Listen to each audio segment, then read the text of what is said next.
Dice, tranquila, Bellalita. ¡Ay, hola! ¿Listo ya? Listo, sí.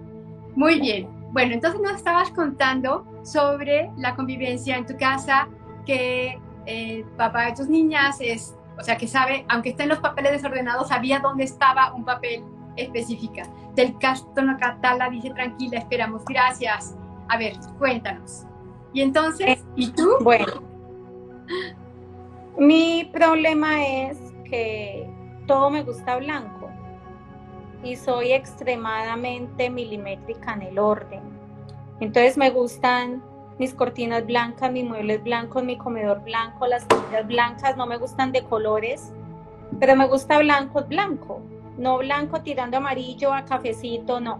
Entonces, en Colombia tenemos la tradición de colocar la ropa blanca en jabón de color azul para que no se curta, así le decimos. Eh, Todo es en un lugar, yo sé cuando me mueven, mi compañero de trabajo hasta me dice, yo me sorprendo que uno cuando le toca algo a usted trata de ponerlo en el sitio exacto, pero usted siempre se da cuenta cuando algo le tocan, porque es muy riguroso, digamos, la posición como pongo las cosas, pero lo hago inconsciente, o sea, no lo hago con el ánimo de molestar a nadie ni de perturbar. Eh, También es difícil cuando estamos en modo hiperfoco, ¿sí? Porque cada uno se encierra y se centra en su mundo y a veces es complicado cuando los demás tienen una necesidad o quieren que uno comparta y no es posible. Por ejemplo, a Sergio le encanta la economía, es una persona que trabaja en finanzas, le gusta la historia, entonces cuando él se mete en sus cosas de finanzas es muy difícil sacarlo de allí y se enoja, me dice, necesito pensar, necesito organizar mis cosas porque yo siento que estoy todo el tiempo jugando en un juego de ajedrez y las jugadas son exactas y cuando no me permites concentrarme por algo, por tus cosas, entonces eso me incomoda. Con Ana María es más flexible porque la hemos entrenado desde pequeña, digamos yo, porque pues cuando hice la maestría adquirí muchas herramientas para poderla ayudar para que fuera funcional, por así decirlo. Entonces Ana es más fácil. En mi caso, cuando hice la maestría fue muy difícil. Mira, te voy a colocar una anécdota. Eh, yo estaba terminando mi tesis y aquí se estaba celebrando Halloween. Mis hijas aún estaban pequeñas y todos los niños salieron con sus papás a disfrutar Halloween y algunas fechas especiales que se hacen. Es algo que yo cargo como un peso porque me siento a veces mal cuando lo recuerdo porque ellas no salieron. Es más, yo no me enteré que era Halloween. Yo estaba modo tesis de maestría. Para mí el mundo se podía caer a mi alrededor y no me enteraba, no me daba cuenta, no me daba hambre. Todo el día me podía pegar al computador y era como si el resto del mundo no existiera. Y, y yo entonces a veces siento que ciertas cosas de la infancia de ella yo se las quité. Es difícil, ¿sí? Son cosas que uno en el camino va tratando de ajustar y solucionar y mejorar, pero es un poco difícil. Sí, fíjate que eso del hiperfoco, yo me fui a cuando me podía acordar más de mi niñez. Yo tenía 2 años de edad y como nuestra casa era pequeña, dormíamos en literas, mi hermano en la parte de abajo y yo en la de arriba, porque mi hermano se caía y yo no me caía. Recuerdo desayunar, subirme a mi cama y ponerme a dibujar. Y era dibujar y dibujar y dibujar. Y me acuerdo de mi mamá tocando y diciéndome, es hora de venir a comer, yo no quiero comer, estoy dibujando. Y me enojaba, o sea, desde los 2 años yo tengo un carácter muy fuerte, así como me ven, me enojo fácil. Y me enojaba muchísimo de que me interrumpiera con eso. Y ahorita que estaba diciendo de la tesis, pues me pasó igual, o sea, yo podía estar 10 o 12 horas pegada en la tesis y me molesta muchísimo que me interrumpan o que me hablen. De hecho, pongo el teléfono en silencio, lo pongo boca abajo y me pongo tapones de oído, me pongo audífonos para que nada me perturbe. Y ahorita lo que comentabas de como si alguien más en la familia es autista, a mí se me hace que si alguien de aquí que nos está escuchando es autista, sería interesante que le diera una movidita al árbol genealógico. Y si te pones a pensar, vas a decir, ¿sabes qué? Mi abuelita. O sea, eso de que decía que no podía comer a las 5 para la 1 porque ella comía a la 1 de la tarde, o sea, eso era autista.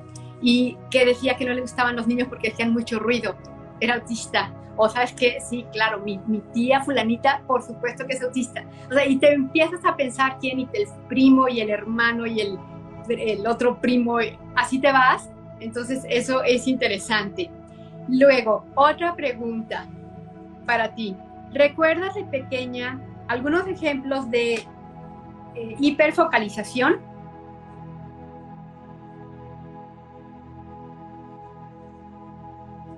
¿Me escuchas? Ay, creo que nos volvimos a perder.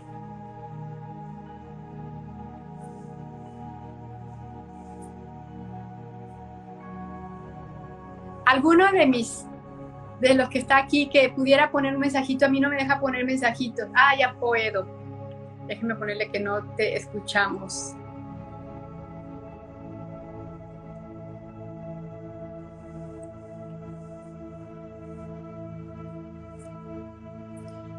Fernanda María dice, ¿qué es el autismo en términos biológicos? Fernanda María, el autismo es una condición del neurodesarrollo que hace que pensemos de una manera distinta.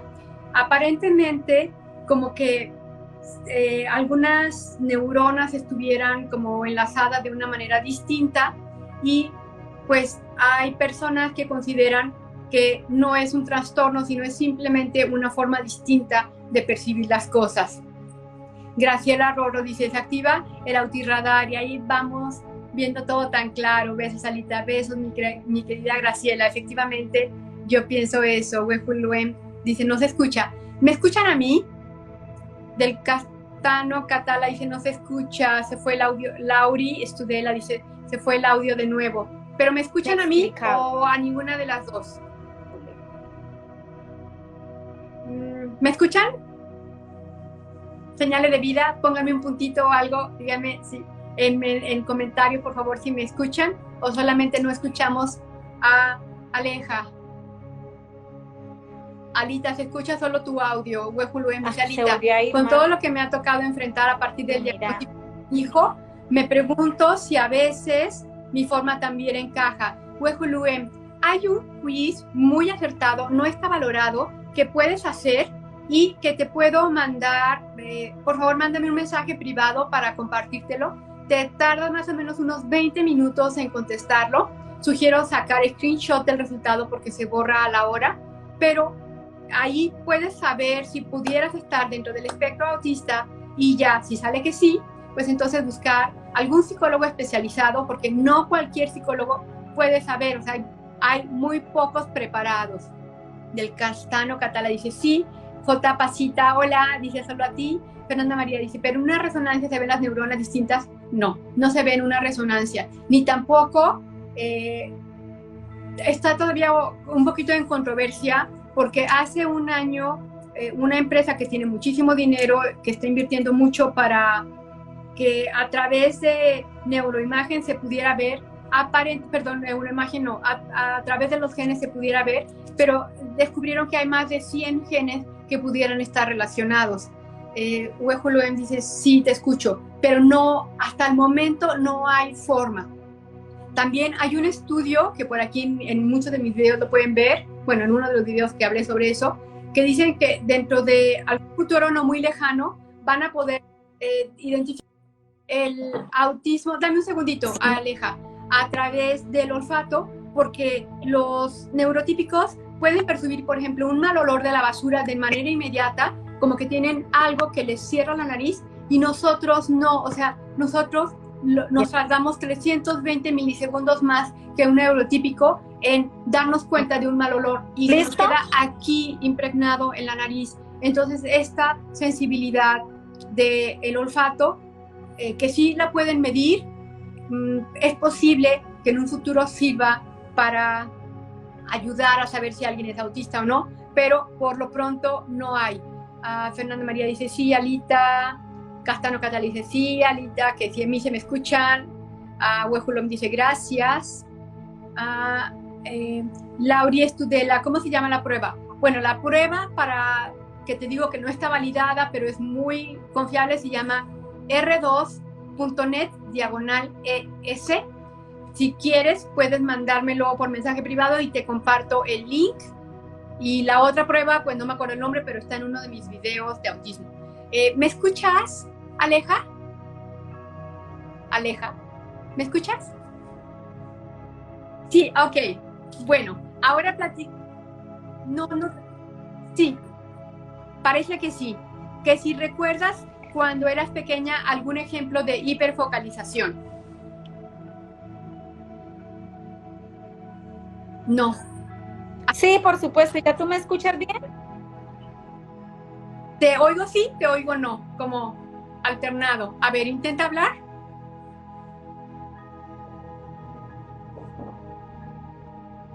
Se oye cortado, pero sí. ¿Me oyes?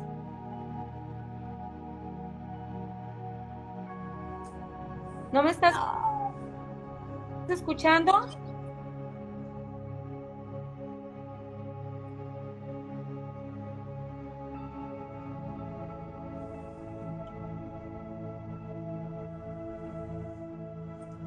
Aleja, no te oigo.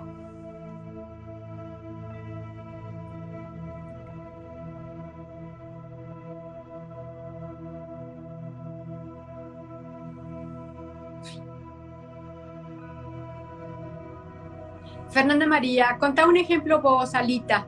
Bueno, el que les comenté que cuando estaba pequeñita, como de 2 años, que me ponía a dibujar y me molestaba que mi mamá me interrumpiera, o cuando estaba leyendo, recuerdo como a los 7 años, que yo estaba leyendo muy a gusto y timbraron unas niñas de la cuadra y mi mamá me dijo, ¿quieren que salgas a jugar con ellas bajo la lluvia? Y yo, o sea, a mí que no me gusta que me caiga el agua, que me salpique. Yo les dije, diles que no me dejas. Y mi mamá, no, ella no quiere. Y yo, o sea, ¿por qué me echas de cabeza? Yo no quería que me interrumpiera, yo estaba súper leyendo. Fernanda María dice, no se escucha, Aleja, que salgas nuevamente y que conectes con una computadora, a ver si logras. Y bueno, ahora, hasta hace poco, hace como 2 semanas, yo estaba muy enfocada, creo que estaba estudiando para un examen de la carrera y tronó el transformador de mi cuadra. Hizo un escandalazo, bueno, ya saben cuando truena un transformador, y se fue la luz. Eran como las 5 o 6 de la tarde y entró mi esposo a mi estudio y me dice, ¿oíste que tronó el transformador? Y yo, así como que me sacó de donde yo estaba y le digo, no oí. Y me dice, estamos sin luz. Y tampoco me había dado cuenta que estábamos a oscuras. Y era porque estaba hiperfocalizada. De esa manera se siente la hiperfocalización. Ay, oigan, pues qué triste. Parece que se nos tuvo que ir Aleja porque de plano no logró. Y pues ahora quedé yo a la mitad. Pero bueno, si me quieren contar o preguntar alguna cosa, les voy a decir cuál era la última pregunta. Y aquí está otra vez con nosotros. A ver, no te escucho. No te escuchas, Aleja. Oye, ¿y con datos del teléfono? ¿O es muy caro? Fernanda María dice, sí, hiperfocalizada, sí, así estaba. De Aleja dice, estaba de la compu, pero no te oyes. Sí, por favor. Bueno, pues me voy a ir adelantando para que no se me aburran ustedes. Ay, no es cierto.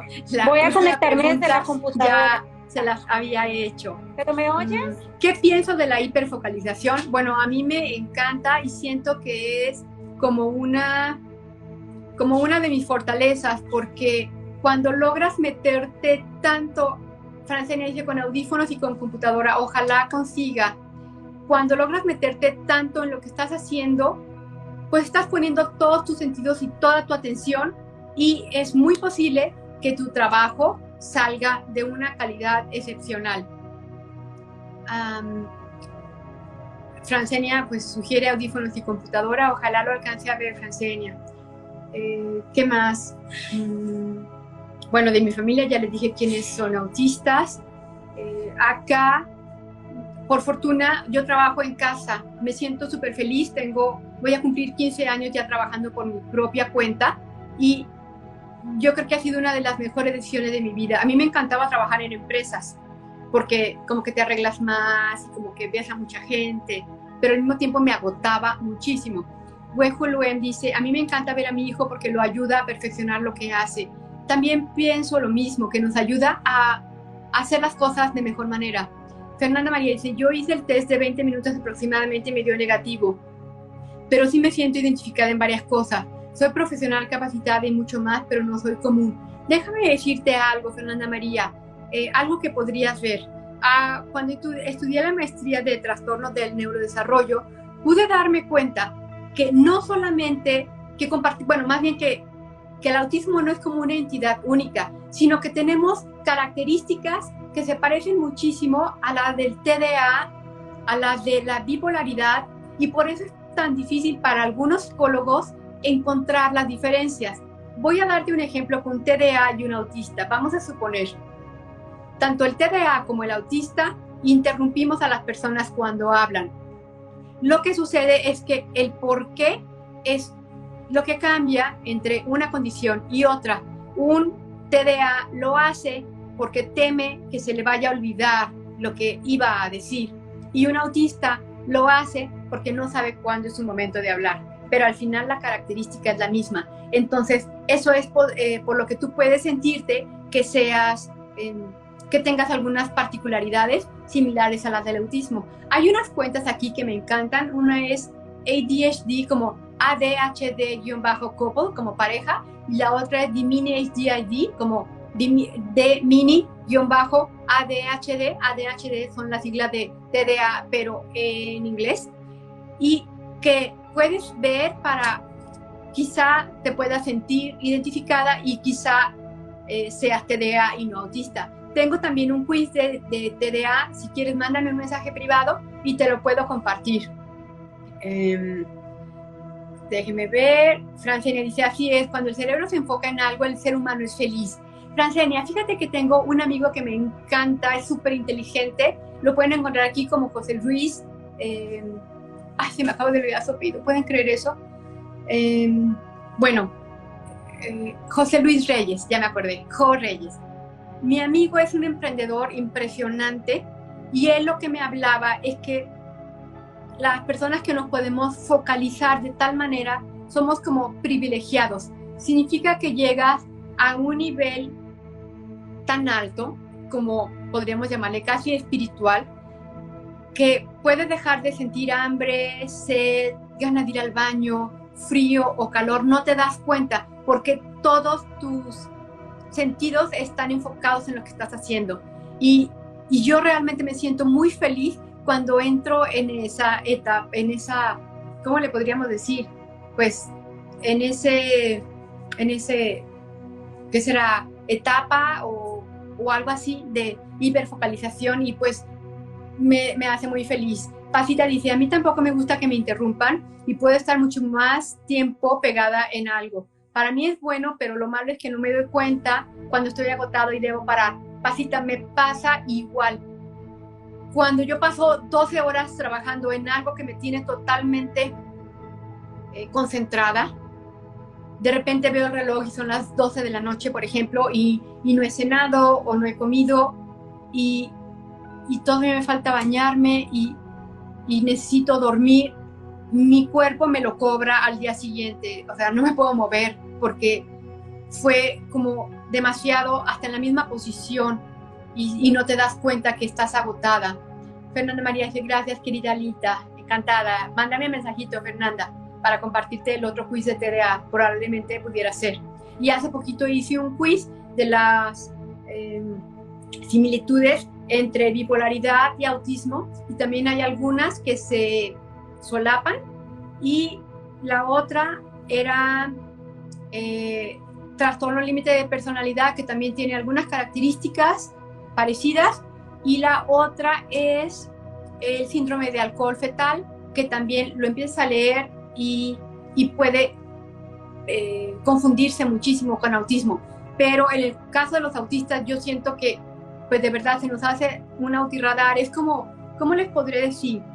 Un ejemplo podría decir como, por ejemplo, si tú estás embarazada y ves a una muchacha que tiene 2 meses de embarazo, que todavía no se le nota, y tú dices, tiene algo que yo siento que también está embarazada. ¿Sí me explico? Yo creo que así viene siendo el radar autista. Del Castano Catala dice, ¿qué es TDA, por favor?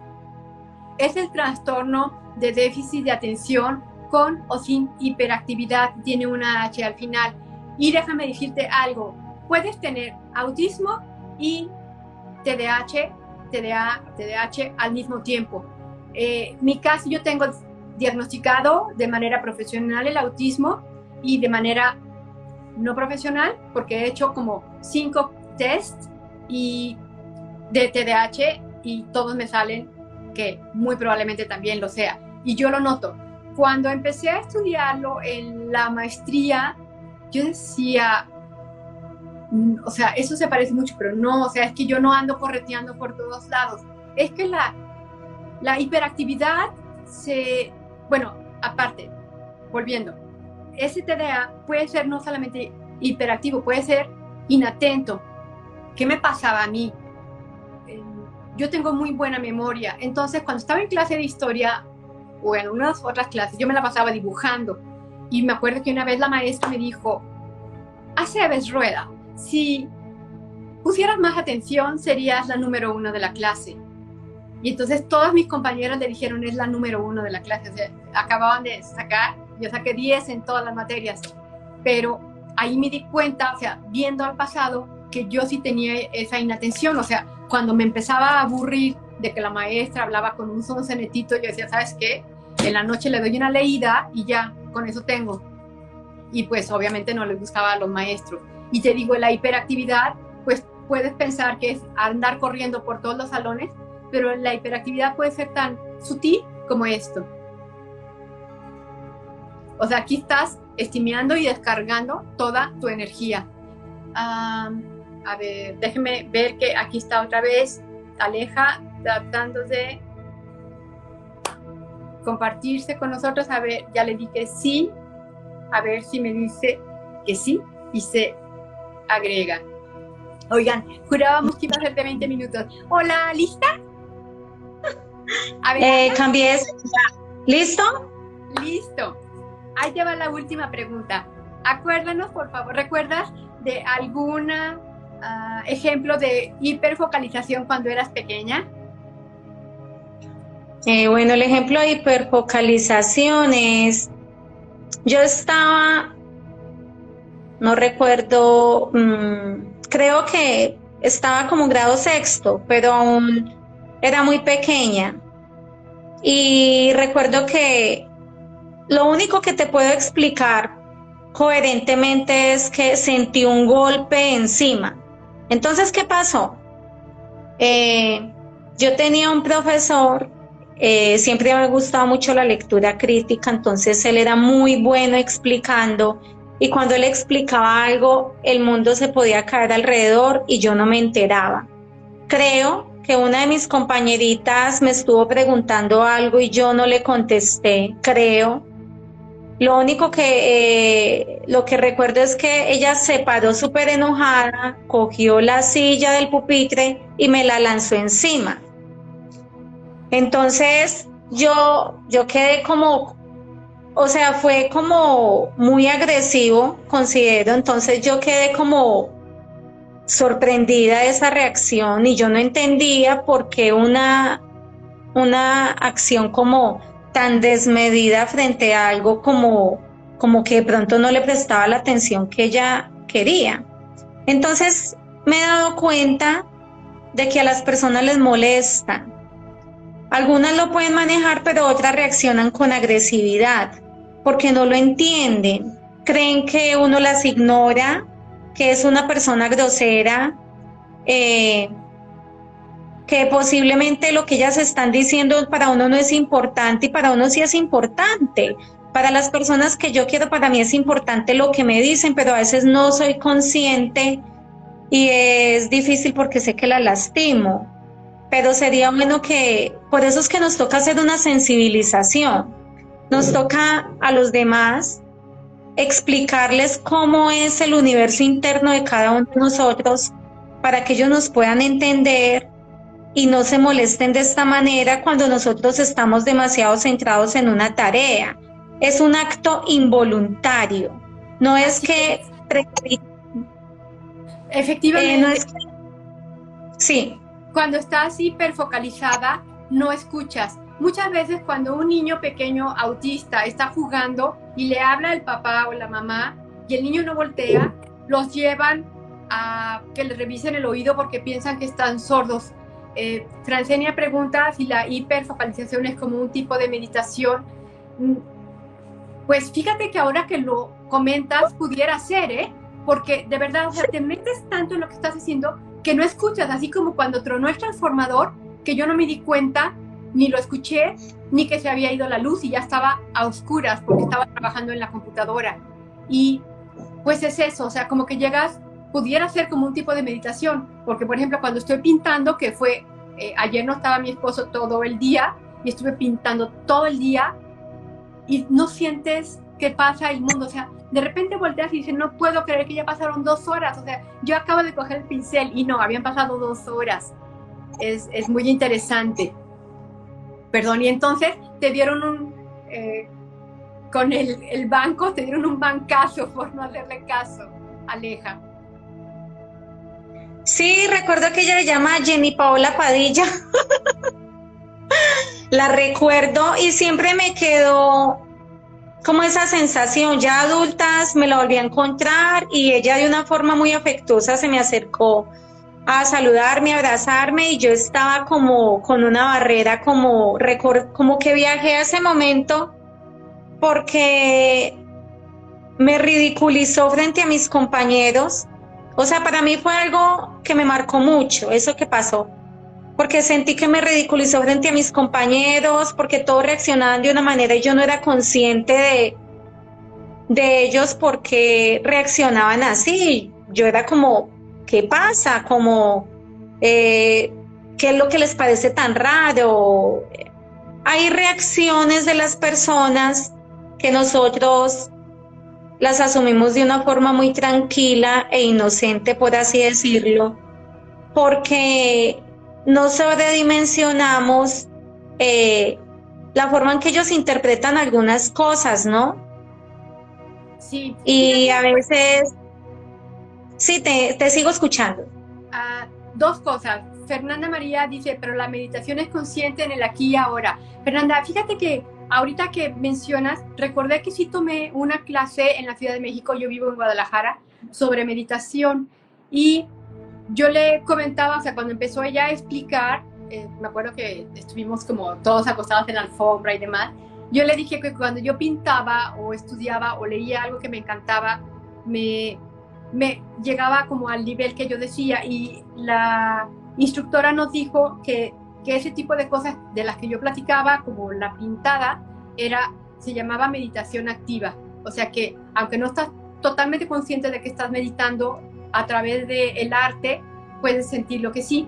Y la otra, ahorita que lo que está diciendo Aleja, de que habían pasado muchos años y la llega a platicar como muy feliz, como si nada hubiera pasado. ¿Sabes qué pasa, Aleja? Siento que los autistas como que no se nos olvidan ciertas cosas, sino se le quedan aquí en el corazón para siempre y probablemente a ellos ya se les olvidó y bueno, a mí me pasa que bueno, puede decirse que es una persona muy rencorosa o algo, pero yo no puedo olvidar ese tipo de cosas, o por ejemplo, si alguien me queda debiendo 5 pesos, que es nada, o sea, que es $0.25, yo, o sea, ¿por qué me queda debiendo $0.25? O sea, o si me hizo algo, como que lo dejo de hablar para siempre jamás. O sea, podré encontrármela y podré hacer como, sí, hola, y ya, o sea, media vuelta y no me vuelvo a comunicar con esa persona. ¿Te pasa eso? ¿Te pasa eso también a ti, Aleja? Trato de... O sea, yo lo manejo de una forma muy madura, ¿sí? Porque soy una persona ya más estructurada. pero a uno siempre le queda como esa sensación como de incomodidad y en donde tú sientes que no puedes estar suelto frente a la otra persona. Es como tú dices, o sea, yo no siento rabia, ¿no? No siento dolor, no siento rabia cuando la veo, no siento molesta, pero acercarme a ella es como revivir ese episodio, ¿sí? Es más o menos algo así. Sí, así es. Y pues bueno, estas son las 5 preguntas. ¿Hay algo que tú quisieras agregar o decirnos o alguna duda ahora que eres pues nueva, más o menos en esto de Instagram o de autismo que quisieras saber?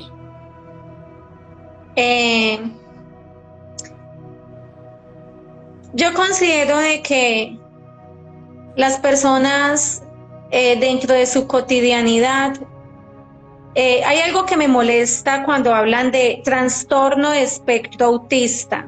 Me parece que la palabra trastorno es una palabra agresiva. Cuando tú te relacionas con el contexto y los demás y dices trastorno, las personas, claro, le dan una interpretación como de una persona rara, que va a hacer algo malo, posiblemente psicópata, psicótica, etcétera, etcétera, ¿sí? Más o menos la sensación, o al menos en mi país, es como esa, como, uy, esa persona está trastornada, es algo malo, algo que le pasa, algo que la aleja de la realidad. No. Entonces yo considero que yo veo que tú eres muy académica y has leído mucho y has estudiado mucho, y yo creo que a las personas que tienen autismo, lo que puede ser una fortaleza para ellas es lo disciplinadas que son académicamente, porque la mayoría de personas que conozco que lo tienen son muy disciplinadas académicamente y se apasionan mucho por el conocimiento, independientemente de la disciplina que manejen, ¿no? Entonces considero que esa ventaja que tenemos nos permite ahondar más en la investigación y en el tema, porque desde los inicios de lo que se ha percibido como autismo actualmente han habido muchas modificaciones. Las personas cuando se conectan, como yo te decía, creen que son personas raras, no tiene un retraso mental, perdón la expresión, pero así es como se percibe y como se ve. Y realmente no es de esta manera. Por eso yo hablo del espectro. Yo tengo un amigo que quiero mucho, es una persona muy importante para mí. Y él, esta semana hablamos y me decía, cuando tú te refieres a mí en términos de espectro, porque él lo está asimilando, ha sido diagnosticado hace poco, es un hombre muy brillante, tiene 40 años, pero de un nivel impresionante, ¿sí? Entonces yo le decía, pero el espectro, mira, Alita, el autismo es como si fuera una persona completamente como cualquier otra, pero el espectro hace que tenga unas condiciones distintas y una interpretación particular de la realidad. Entonces, cuando hablamos de inclusión y de diversidad, yo considero de que nosotros y las personas que tienen el espectro, simplemente hay cosas que las hace un poco distintas, pero no con lo de la palabra trastorno, que es algo agresivo, que es algo violento y dañino, o que tiene una facultad para lastimar a los demás. Es más, las personas que conozco, y lo he leído en muchos libros, nosotros somos personas buenas, personas empáticas. Las injusticias nos perturban mucho. No somos malos, es más, nos lastiman demasiado porque somos personas que nos damos demasiado a los demás. Somos personas muy malas. Somos ingenuos y por eso muchos de los autistas no decimos trastorno, sino decimos condición del espectro autista. Pues así es. Pues muchísimas gracias, Aleja. Gracias por todo el esfuerzo a pesar de las dificultades técnicas. Un amigo una vez decía que la tecnología era como los amigos. Fallaba cuando más los necesitabas. Así nos sucedió hoy. Les deseo a todos los que se unieron que tengan un maravilloso resto de domingo y muchas gracias por haber accedido a este en vivo. Espero que hayamos podido resolver algunas dudas y que te haya gustado. Gracias, Aleja. Bueno, gracias, chao.